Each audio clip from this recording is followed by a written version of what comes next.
ದಿನಾಂಕ 10/8/2024 30ನೇ ವರ್ಷದ ವಿಶ್ವ ಆದಿವಾಸಿ ದಿನಾಚರಣೆ ಹಾಗೂ ವಿಶ್ವ ಜೈವಿಕ ಇಂಧನ ದಿನಾಚರಣೆಯ ಅಂಗವಾಗಿ 7 ನಿರ್ಣಯಗಳನ್ನು ನಾವು ಈ ದಿನ ಸರ್ಕಾರದ ಮುಂದೆ ಇಡಲಿಕ್ಕೆ ಮುಂದಾಗಿದ್ದೀವಿ. ಒಂದನೇದು, ಗುಣಮಟ್ಟ ಶಿಕ್ಷಣ.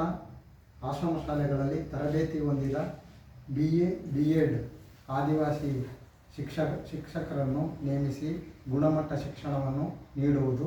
2, ಒಳ ಮೀಸಲಾತಿ.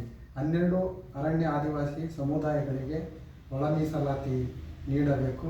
ರಾಜಕೀಯವಾಗಿ ಮತ್ತು ಸಾಮಾಜಿಕವಾಗಿ, ಶೈಕ್ಷಣಿಕವಾಗಿ, ಆರ್ಥಿಕವಾಗಿ ಅಭಿವೃದ್ಧಿ ಹೊಂದಲು ಒಳ ಮೀಸಲಾತಿ ನೀಡಬೇಕು.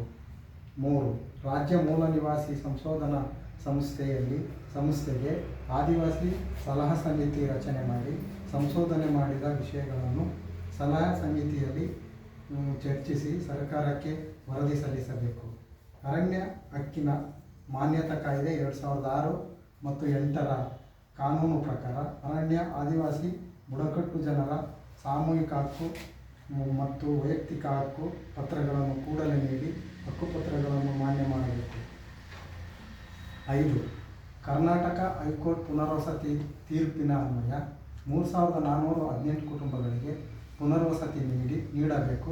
ಸರ್ಕಾರದ ಮೂಲಭೂತ ಸೌಲಭ್ಯಗಳನ್ನು ಒದಗಿಸಿ ಕೊಡಬೇಕು. 6, ಆದಿವಾಸಿ ಅಭಿವೃದ್ಧಿ ಮಂಡಳಿ ರಚನೆ ಮಾಡಿ ಅರಣ್ಯ ಆದಿವಾಸಿಗಳ ಅಭಿವೃದ್ಧಿ ಕಾರ್ಯಕ್ರಮಗಳನ್ನು ಹಮ್ಮಿಕೊಳ್ಳಬೇಕು. 7, ಬೆಟ್ಟಕುರುಬ ಸಮುದಾಯವನ್ನು ಭಾರತ ಸರ್ಕಾರ ಕುಲಶಾಸ್ತ್ರೀಯ ಅಧ್ಯಯನದ ವರದಿ 2023ರಲ್ಲಿ ಶಿಫಾರಸನ್ನು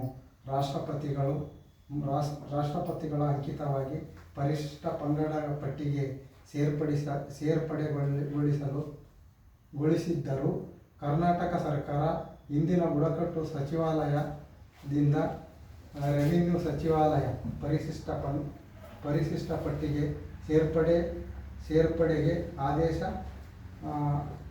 ಆದೇಶ ಸುತ್ತೋಲೆ ಹೊರಡಿಸಬೇಕು. ಸೆಪ್ಟೆಂಬರ್ ತಿಂಗಳು ಕಾಲ್ನಡಿಗೆ ಜಾಥಾ ಕಾರ್ಯಕ್ರಮವನ್ನು ಹುಣಸೂರಿನಿಂದ ಸಂವಿಧಾನ ಸರ್ಕಲ್ನಿಂದ ಮೈಸೂರು DC ಕಚೇರಿಗೆ